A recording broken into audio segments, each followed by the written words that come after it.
Maroon 5 frontman and longtime coach on The Voice, Adam Levine, is an extremely talented guy. He's a musician, he can dance, he can do impressions, and he's managed to remain high on the A-list for well over a decade. But his time at the top hasn't been completely free of controversy. Here are some of the shadier moments in Levine's life so far. The serial modelizer. Levine has developed something of a reputation for being attracted to a very specific type of woman, supermodels. Before he married Behati Prinsloo, there was Nina Agdal and Anne V, and those are just the ones we know about. And he has no shame in his runway-loving game. He explained to GQ, men are not as sophisticated as women, they're not as mature as women, they're not as connected with their emotions as women. There's a very Neanderthal quality that still exists in a lot of men. There was a time in my life when I lived probably a bit more on the primal level, and it was amazing. Feuding with co-coaches. Adam Levine is known for taking potshots at Blake Shelton on The Voice, but that's probably just for show. Blake's sad because he didn't get someone.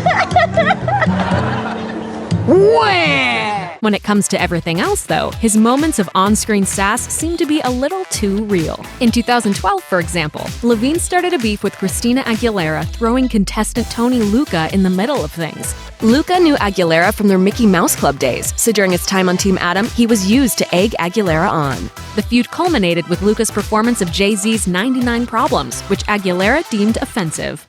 Your beautiful wife and your daughter and family are here tonight, and I just thought, the lyrical connotation was a little derogatory towards women. When Adam then tried to deflect and say that the intention of the song was not to put women down, this led to an even bigger barb session between them. We're not referring to women, we're referring to everything. You're having girl problems. Yeah, so well, it's called a metaphor. According to insiders, Levine picked the song for his contestant specifically because he knew it'd get under Aguilera's skin. One source told Radar Online, Adam and Tony wanted to call Christina out as a but make it clear she's not a problem for Tony. It was completely aimed at her. And Levine's beef with Aguilera didn't end when cameras stopped rolling. One source claimed that he used the C word against her behind the scenes, and as a result, she wanted him to be fired. Levine insisted to Rolling Stone, "We just bicker like brother and sister." And part of it is fabricated by the television gods. But she's great. I respect the shit out of her. But it got to a point where the poor publicity warranted other coaches condemning the chaos. CeeLo Green spoke out to say, "It's getting a little bit inconvenient for everyone. Adam hasn't come to me and spoken to me about his issues, and neither has Christina. But whatever it is, I'm hoping that we can get over it." Fortunately for Voice fans, the two eventually squashed it. Sorry,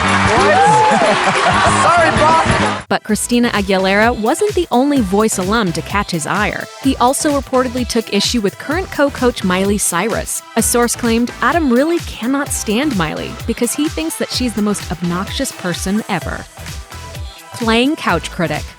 Levine's feuds with female artists aren't limited to the ladies he works with on The Voice. The singer also seems to have a long-term bone to pick with Lady Gaga. In 2011, he tweeted, "Lady Gaga took Vogue and Express Yourself and put them in a blender. The result? Born This Way." Gaga never acknowledged this diss. 2 years later, he took some more unprompted shots at Mother Monster via subtweets when she dropped her applause video from Art Pop, which referenced several major works of art throughout history. He wrote, recycling old art for a younger generation doesn't make you an artist, it makes you an art teacher. I unabashedly love writing and performing pop music for both myself and everyone around me. That's it. It doesn't need any extra sauce." Gaga responded in kind, writing, "Uh-oh guys, the art police is here." But Levine didn't back down and tweeted, "By the way, I'm not an artist. I sing in a band and I make music with my friends. Methinks thou dost protest too much. Yikes. While we're at it, we should call the grammar police."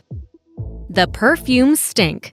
Speaking of doth protest too much, Levine contradicted himself in a big way in 2012. In 2011, he tweeted, "I also would like to put an official ban on celebrity fragrances, punishable by death from this point forward." The comment may or may not have been directed at Voice frenemy Aguilera, who has several perfumes of her own, but she made sure to remind Levine of the comment a year later when he released a scent of his own. She tweeted, "Haha, Adam Levine, what a difference a year makes. Welcome to the celebrity celebrity fragrance family. Even when he walked back on his original comments, however, he made sure to include a subtle jab at Christina's fragrances, telling people, "I know there's a stigma attached to it, a stigma that I fully understand because I too hate the idea of a celebrity fragrance, absolutely 100%. I kind of thought to myself, well, I'm interested in fashion and there's a lot of things about it that could be really cool if done properly. So I wanted to do a thing that's never been done properly."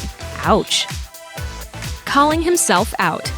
If nothing else, at least Levine is somewhat self-aware. He told GQ he is well aware of how he can come off to others, saying, "Would it be really easy to assume that I was a Definitely, 100%, but that doesn't mean that I am. Or maybe I am. I don't know. That's kind of how I feel. I'm not the easiest person to love right off the bat, you know. If I knew everyone in the world, they would love me. Every single last one of them. If you say so, Adam.